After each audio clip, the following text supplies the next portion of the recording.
Kalian tahu nggak sih kalau misalnya Undang-Undang Cipta Kerja udah disahkan dan akan berlaku selama 30 hari lagi. Nah, di sini tuh aku mau bahas kalau misalnya apa sih dampak dari Undang-Undang Cipta Kerja itu disahkan. Sebelum masuk ke situ kita mesti tahu dulu ada hierarki perundang-undangan atau ada kayak semacam tatanan garis tingkat atas bawah peraturan perundang-undangan. Nah, yang pertama yang paling tinggi hierarkinya atau kedudukannya adalah Undang-Undang Dasar Negara Republik Indonesia tahun 1945. Yang kedua adalah ketetapan MPR. Yang ketiga adalah undang-undang atau peraturan pengganti undang-undang atau Perpu. Yang selanjutnya adalah peraturan pemerintah, terus ada peraturan presiden, terus ada peraturan daerah provinsi, peraturan daerah kabupaten kota. Nah, dari hierarki perundang-undangan itu, dari yang lebih tinggi sampai ke paling rendah, itu tuh sifatnya tidak boleh bertentangan. Nah, jadi kan Undang-Undang Cipta Kerja ini tuh undang-undang, berarti ada di posisi ketiga, berarti di bawah TAP MPR. Berarti dia tuh masih punya ada beberapa peraturan pelaksananya lagi. Ada peraturan pemerintah, ada peraturan presiden untuk peraturan pelaksanaan dari si Undang-Undang Cipta Kerja itu. Nah, di dalam hukum ada asas yang namanya tuh lex superior derogat legi inferior. Jadi, hukum yang lebih tinggi mengesampingkan hukum yang lebih rendah. Atau terus ada lagi nih, lex specialis derogat legi generalis, hukum yang lebih spesifik mengesampingkan hukum yang lebih umum. Kayak misalnya korupsi. Korupsi adalah suatu tindak pidana, ada KUHP. Tapi ada undang-undang yang mengatur lebih spesifik. Diatur di dalam Undang-Undang Tipikor, berarti yang dipakai dalam Undang-Undang Tipikor. Tapi bisa dijungto juga sama KUHP. Jadi kayak gitu. Nah, sebenarnya di sini aku tuh nangkep kalau misalnya kenapa sih pemerintah tuh maksain banget buat mengesahkan si Undang-Undang Cipta Kerja ini. Setelah waktu itu pada tahun 2020 Undang-Undang Cipta Kerja kan pro kontra banget, demo di mana-mana dan segala macam. Akhirnya setelah diuji materi KMK, ya emang ternyata itu tuh kayak semacam publik atau masyarakat tuh susah untuk mengakses naskah asli dari si Undang-Undang Cipta Kerja itu. Akhirnya ditunda dulu, terus masuk lagi ada Perpu Cipta Kerja tuh, Perpu nomor 2 tahun 2022. Nah, setelah Perpu, akhirnya pada tahun 2023 ini undang-undangnya disahkan, tetap ada tuh Undang-Undang Cipta Kerja. Di sini aku mau coba baca sebenarnya kenapa si Undang-Undang Cipta Kerja ini tuh seakan-akan kayak kekeh banget atau bersikeras banget, bersitegang banget untuk disahkan. Yang pertama adalah kemudahan investasi.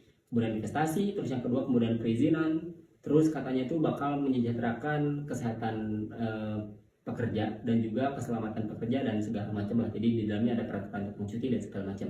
Nah, tapi sebelum itu kita harus bedain dulu antara Undang-Undang Cipta Kerja dan juga Omnibus Law.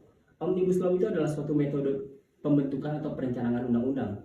Nah, perencanaannya itu tuh digabungkan, misalnya ada undang-undang apa dijadikan namanya satu, dilebur jadi Undang-Undang Cipta Kerja, tapi undang-undang yang masih bersangkutan atau berkaitan. Sehingga dalam prosesnya itu dijadikan satu, tidak dipisah-pisah. Itu Omnibus Law. Tapi kalau Undang-Undang Cipta Kerja udah berarti keseluruhan. Makanya kalau misalnya kalian lihat Undang-Undang Cipta Kerja itu tuh banyak banget, ada 1000 halaman lebih.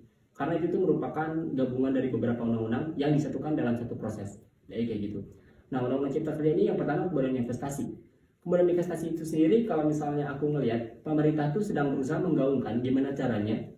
Kan tantangan kita adalah sedikitnya lapangan kerja, bahkan dari sarjana itu tuh banyak yang nganggur, apalagi dari SMA atau SMK sederajat. Nah, banyak yang nganggur. Pemerintah tuh ingin membuka kemudahan berinvestasi. Jadi gimana caranya foreign investment atau investor asing itu tuh bisa mau berinvestasi di Indonesia. Nah, salah satunya, jadi di mata dunia tuh kalau misalnya kita mau berinvestasi di Indonesia, sulitnya apa? Sulit izinnya, sulit aksesnya dan segala macam. Nah, pemerintah tuh berusaha untuk memudahkan itu melalui Undang-Undang Cipta Kerja. Nah, nanti jadi kayak pembagiannya ada segala macam lah, pokoknya kayak yang peraturan investasi kalau misalnya dalam negeri boleh harus menguasai 50,1% saham biar nggak jadi milik asing dan segala macam. Kayak misalnya contohnya Freeport itu kan sahamnya udah dikuasai, saham mayoritasnya udah dikuasai oleh Indonesia. Nah, jadi gimana caranya biar kita tuh menawarkan kemudahan berinvestasi bagi investor asing maupun investor dalam negeri, biar mereka tuh mau berinvestasi di Indonesia. Harapannya apa? Harapannya dengan adanya investasi dari asing ataupun dalam negeri, itu tuh bakal kayak memantik si perusahaannya atau perseroannya biar jadi lebih berkembang dan jadi lebih membuka lapangan kerja. Contoh kecilnya kayak gini gambarannya atau ilustrasinya. Aku punya perusahaan, modal aku segitu-gitu aja karena nggak ada investor asing, atau aku mau minjem modal pun sulit. Nah, misalnya perusahaan aku bergerak di anggap aja minyak atau pertambangan dan segala macam ya. Saya kayak gitu. Aku cuma modalnya segitu-gitunya, ya lapangan kerja yang kebuka segitu-gitunya, produksi aku terbatas dan pengelolaan aku juga jadi terbatas. terbatas. Tapi dengan adanya kebolehan berinvestasi, gimana caranya kita bisa narik investor asing masuk ke perusahaan kita atau perusahaan-perusahaan dalam negeri. Aku punya perusahaan terus ada investor asing masuk. Kenapa mau masuk? Karena izinnya gampang, aksesnya mudah, dan peraturannya juga nggak ribet, regulasinya gampang, kayak gitu. Akhirnya masuk, modal aku jadi banyak, perusahaan aku makin berkembang, produksi aku bisa makin banyak, aku membutuhkan banyak pekerja-pekerja, dan aku akhirnya membuka lapangan pekerjaan. Nah itu tuh yang diharapkan oleh pemerintah. Aku baca sudut pandang pemerintah sih kayak gitu. Nah terus yang selanjutnya adalah kemudahan perizinan. Kemudahan perizinan itu kalau dibagi menjadi beberapa tingkatan. Kan ada sebutan itu sekarang kan bukan pengusaha lagi, tapi pelaku usaha. Sekarang itu kayak gitu penyebutannya. Ada kayak misalnya usaha mikro, kecil, dan menengah. Nah itu tuh nanti dibagi-bagi lagi untuk tingkat izinnya. Ada tingkat izin untuk usaha berisiko rendah, berisiko sedang, berisiko tinggi. Nah kalau misalnya yang berisiko tinggi, ya makin banyak juga persyaratan ataupun hal-hal yang emang harus dilengkapi sama si perusahaan yang berisiko tinggi. Nah, kayak gitu. Perusahaan yang berisiko tinggi contohnya apa? Kayak misalnya perusahaan tambang. Yang berisiko rendah misalnya apa? Misalnya rumah makan, warung, dan segala macam. Nah dulu tuh di Indonesia kalau misalnya kita mau punya izin usaha, kayak misalnya kita pengen punya SIUP, panjang banget regulasinya. Dan itu tuh kayak misalnya kan pos to pos, kayak misalnya kita ngajuin berkas ke pos ini, terus nanti berkasnya harus lagi ke pos ini, itu tuh beberapa kali mandek.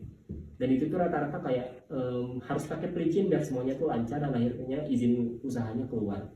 Nah sekarang tuh sistemnya adalah pakai online single submission, yang pada intinya itu tuh menjadi pendaftaran izin usaha yang satu pintu gitu.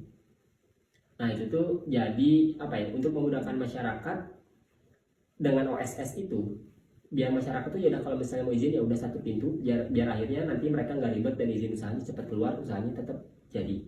Nah dengan adanya UMKM dan segala macam. Terus kalau di Undang-Undang Cipta Kerja itu tuh ada kayak semacam reward gitu di dalamnya. Kalau misalnya usahanya membantu masyarakat, usahanya di bidang pariwisata dan segala macam, bakal ada kemudahan perizinan yang ditawarkan oleh pemerintah. Nah jadi gitu. Jadi ya kalau aku baca di sini cara pikirnya pemerintah atau pola pikirnya pemerintah, yang dimananya Indonesia itu berkembang dengan adanya investor-investor asing, biar usaha di Indonesia itu makin berkembang dan bisa menarik lapangan pekerjaan. Tapi ada satu hal yang harus digarisbawahi di sini. Kalau misalnya usahanya berkembang, terus nanti tiba-tiba ada yang ngomong kualitas tenaga kerja Indonesia itu nggak sebagus kualitas tenaga kerja asing. Nah itu takutnya kayak gitu. Jadi nanti pada intinya kita malah narik pekerja-pekerja asing buat kerja di Indonesia. Karena apa? Karena alasannya kualitas tenaga kerja Indonesia jelek atau kurang bagus. Nah takutnya nanti kayak gitu. Gimana caranya pemerintah memunculkan regulasi atau menerbitkan regulasi bahwa setiap perusahaan-perusahaan yang ada di Indonesia, di wilayah Indonesia, dan bergerak untuk pasar Indonesia maupun luar negeri, itu tuh harus memberdayakan tenaga kerja lokal. Jadi biar masyarakat Indonesia lebih bisa mendapatkan manfaat dari Undang-Undang Cipta Kerja sendiri dan juga dari perusahaan yang bergerak atau berada di Indonesia. Jadi itu teman-teman, terima kasih.